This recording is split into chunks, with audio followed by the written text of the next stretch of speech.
56 কোটি মক্কেলেতে সুদ্দার হজরত মাওলানা আবু সুফিয়ান হুজুর আপনাকে স্মরণ করতেছি, আপনি যেখানেই থাকেন ইনশাআল্লাহ হাজির হন। হে আল্লাহ তৌফিক দান করুন। আউযু বিল্লাহি মিনাশ শাইতানির রাজিম। বিসমিল্লাহির রহমানির রহিম।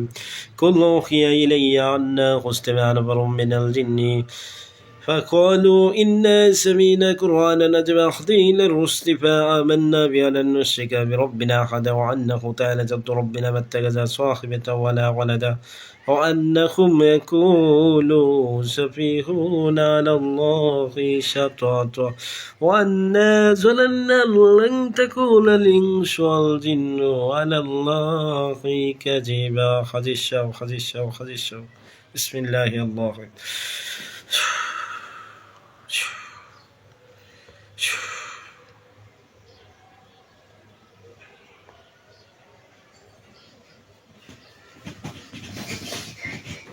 আসসালামু আলাইকুম রহমতুল্লাহ। ওয়ালাইকুম আসসালাম রহমতুল্লাহ।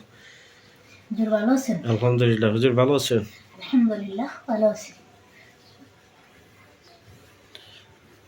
হুজুর নাম ঠিকানা দিব, হাজিরা দেখতে হবে। এটা হাজিরা দেখবেন ভালোভাবে, যে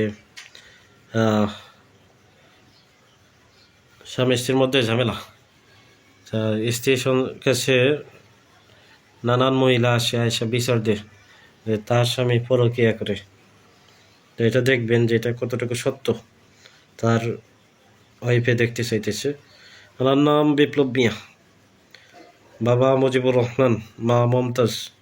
ঠিকানা জেলা নারায়ণগঞ্জ, থানা ২৫০০, গ্রাম ফরিন্দা। তো বিপ্লব মিয়া, তার কারোর সাথে অনৈতিক কোনো সমস্যা সম্পর্ক আছে কিনা, কোনো মেয়েদের সাথে করে কিনা, পরকীয়া লিপ্ত কিনা।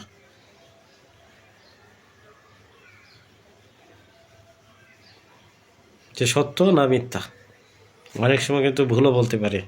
এজন্য যেটা সঠিক এটা দেখে জানাবেন। একজনের বিচার দিলে যে সঠিক হবে বিষয়টা এমন না। হুজুর, জি, সে পরকীয়া করে ২-৩টা মেয়ের সাথে, খারাপ সম্পর্ক করে হুজুর, করে না? সে লিপ্ত আছে। তাহলে এটা সত্য? যারা বিচার দিছে এরা কি সত্যি এটা বিচার দিছে? সত্য। সে রাজি আসে না, সে সত্য কথা বলে না তার ওয়াইফের কাছে। কিন্তু তার ওয়াইফের কাছে স্বীকার করে না। জি না। সে বলে যে আমি এগুলা করি না। জি কিন্তু যারা বিচার দিছে তারা সত্য কথাই বলছে। জি, তারা সত্য কথা বলছে, তার স্বামী মিথ্যা কথা বলতেছে। তো তার ওয়াইফে এটাই দেখতে চাইছিল যে মূলত যে সে কি সত্য বলে না মিথ্যা বলে। সে মিথ্যা বলতেছে, ধরা পড়ছে তো এখন, এজন্য মিথ্যা বলতেছে। মিথ্যা বলতেছে না? জি। এর থেকে পরিত্রাণের কোনো উপায় আছে নি এদের? ব্যবস্থা দিতে হবে। ব্যবস্থা দিলে এই পরকীয়া থেকে ফেরানো যাবে। হ্যাঁ, ফেরানো যাবে, সময় লাগবে, ব্যবস্থা দিতে হবে। আচ্ছা, আরেকটা দেখবেন যে ওনার ব্যবসা বাণিজ্যে ক্ষতি আছে কিনা। ওনার দোকানে যায় বসতে ভালো লাগে না, অস্থিরতা লাগে। ওনার নাম সাব্বির হোসেন, বাবা ইসমাইল। ঠিকানা ঢাকা ধানমন্ডি, সেন্ট্রাল রোড ৭৪/১। তো ওনারা দেখেন তো, সাব্বির হোসেন ভাই। দোকানে বসতে ভালো লাগে না, অস্থিরতা লাগে। ব্যবসা বাণিজ্যে কোনো ঝামেলা করা আছে কিনা, আইনতি বন্ধক আছে কিনা, ওনার আবার কোনো চালান আছে কিনা। জি হুজুর, তার উপর ১৩২ জন জিন চালান করা আছে। তার ব্যবসা বাণিজ্যের মধ্যে লোক আছে ৭৪টা, 2টা তাবিজ আছে হুজুর, এগুলো দিয়ে তার ক্ষতি করা আছে। ব্যবসা আর তার শরীর দুইটা কি একসাথে দিছে না আলাদা? একসাথে দিছে 2টা। মানে ব্যবসা বাণিজ্যের যে ক্ষতিটা করছে তাদেরকে বইলে দিছে তারও ক্ষতি করতো। জি জি, যেগুলোকে চালান দিছে ব্যবসা বাণিজ্য নষ্ট করে দেওয়ার জন্য।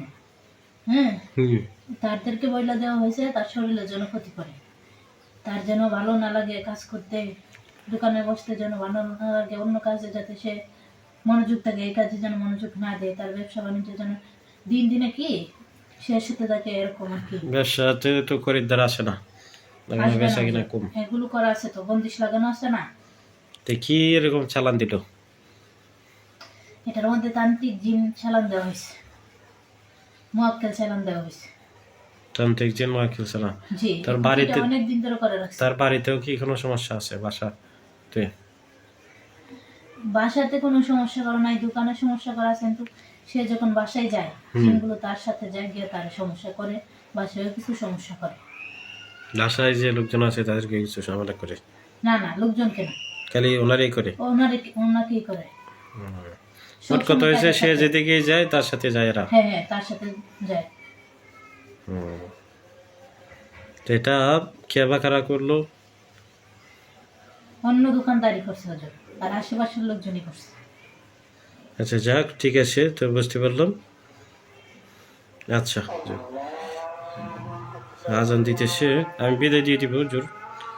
আর কয়েকটা মিনিট সময় দেন, আর 2টা হাজিরা আছে, তো কইরা আমি আপনার বিদায় দিতেছি।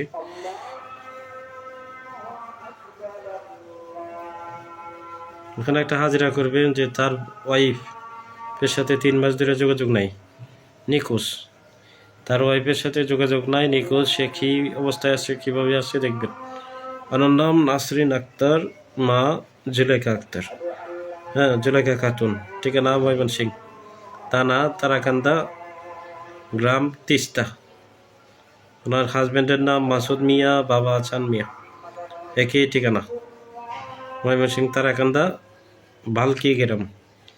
তো তার যে ওয়াইফ ছিল নাসরিন আক্তার, মা জুলেখা খাতুন, ময়মনসিং তারাকান্দা ঠিকানা। তো তার ওয়াইফে খুঁজে পাইতেছে না।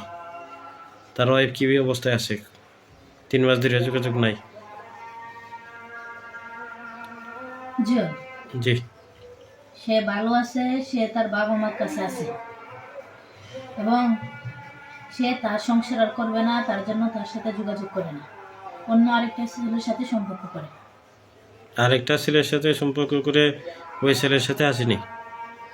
না, তার বাবা মার সাথে আছে, ওই ছেলের সাথে নাই। তো বাবা মার সাথে থাকলে ওই খুঁজে পাচ্ছে না কেন? পাইতেছে তারা না? বলে না, তারা বলে না, এই জন্য ওই ছেলেটাকে উল্টো চাপ দিবে। ঠিকানা তো একই ঠিকানা, এরপরও খুঁজে পায় না। তারা তো সত্য কথা বলতেছে না। সে তাহলে হুজুর তার বাবা মার কাছে আসে নাকি মেয়েটা? তো মেয়েটা তার বাবা মার কাছে আছে, তারা সংসার করাবে না নাকি? না, সংসার করাবে না। কারণটা কি সংসার না করানোর পিছনে? কারণ তার মেয়ের ভালো লাগে না, তার মেয়ে বলছে তার সংসার আর করবে না। এছাড়া কোনো ঝামেলা না নেই? না, তার মেয়ে সংসার করবে না, কেউ কোনো কিছু করে নাই? কোনো কিছু করে নাই। আরেকটা ছেলের সাথে, এই ছেলের সাথে থাকাকালীন এই সম্পর্ক ছিল। এই সম্পর্কটাই মেইন? হ্যাঁ, সম্পর্কটাই মেন। ওই ছেলের সাথে কথাবার্তা হইলা চলে গেছে, ওই ছেলে বলছে বিবাহ করবে, তাই সে এখান থেকে চলে গেছে। আচ্ছা হুজুর, ঠিক আছে, বুঝতে পারছি। তো এখন একটা জিনের রোগী হাজিরা করবেন। রোগীটার নাম আসলাম সর্দার, বাবা দুদমিয়া সর্দার, ঠিকানা জেলা লক্ষ্মীপুর, হ্যাঁ, থানা লক্ষ্মীপুর, গ্রাম উত্তর চরমনি, হ্যাঁ, করাতির হাট, 2 নং ওয়ার্ড। তো আসলাম সর্দার, তার সাথে আগে যে জিন্নাতগুলো ছিল এগুলো জবাই করা হয়েছে। জবাই করার পরে হয়তো সে 6 মাস না 3 মাসের মতন ভালো ছিল। এখন আবার জিন হাজির হয়েছে, হাজির হয়ে বলতেছে যে আগের জিনগুলো আসছে। এটা কতটুকু সত্য হুজুর? কিংবা আগের যে জিনগুলো আছে এগুলো আসছে না অন্য কোনো জিন আসছে? হুজুর, জি। এরা নতুন লোক আসছে, আগের গুলো না, এরা আগের গুলো না, এগুলো নতুন আসছে। ওদের আত্মীয় স্বজন আসছে। এদের আত্মীয় স্বজন? হ্যাঁ, আত্মীয় স্বজন আসছে, এরা 13 জন আছে। কিন্তু এরা যে বলতেছে যে এরা ধোঁকা নতুন দিতেছে। আসছে, আমরা মারতে পারে নাই, আমরা পুরাইতে পারে নাই, জবাই দিতে পারে নাই, আমরা জবাই হই নাই। হুজুর, এরা এই কথা বলতেছে এই জন্যই, এরা যাতে আপনার থেকে চিকিৎসা না নেয়, বুঝতে পারছেন? এরা ধোঁকা দিতেছে, এরা মিথ্যা কথা বলতেছে। এরা মানুষ তো মনে করেন, এরা যাই বলে তাই বিশ্বাস করতেছে, বুঝতে পারছেন? জিনের কথা তো আর বিশ্বাস করা যাবে না। এরা এটাই বিশ্বাস করতেছে যে আপনি মারতে পারেন না, আসলে এটা না। আসলে এরা যদি জানে যে আবার নতুন আসছে, নতুন করে আসলে তো আবার আপনার থেকে চিকিৎসা নেবে। এটা কোনো চালান না। না, এরা নিজে থেকে আসছে। কোনো কেউ তাবিজ টাবিজ করে নাই? না, স্বেচ্ছায় আসছে। আগের গুলো মারছেন না, তাদের আত্মীয় স্বজন প্রতিশোধ নিতে আসছে, আর এরা ধোঁকা দিতেছে মিথ্যা কথা বলে। এরা নতুন আসছে, 13 জন আছে। আগের দিনগুলো তো জবাই দিয়ে পুরাই দেওয়া হয়েছে, রুগী দেখছে সব। হ্যাঁ আচ্ছা ঠিক আছে, তো মেন সমস্যা এটাই নাকি হইতে? জি। আচ্ছা ঠিক আছে, আরেকটা হাজিরা করবেন, করে আপনারা বিদায় দিব, চলে যাবেন।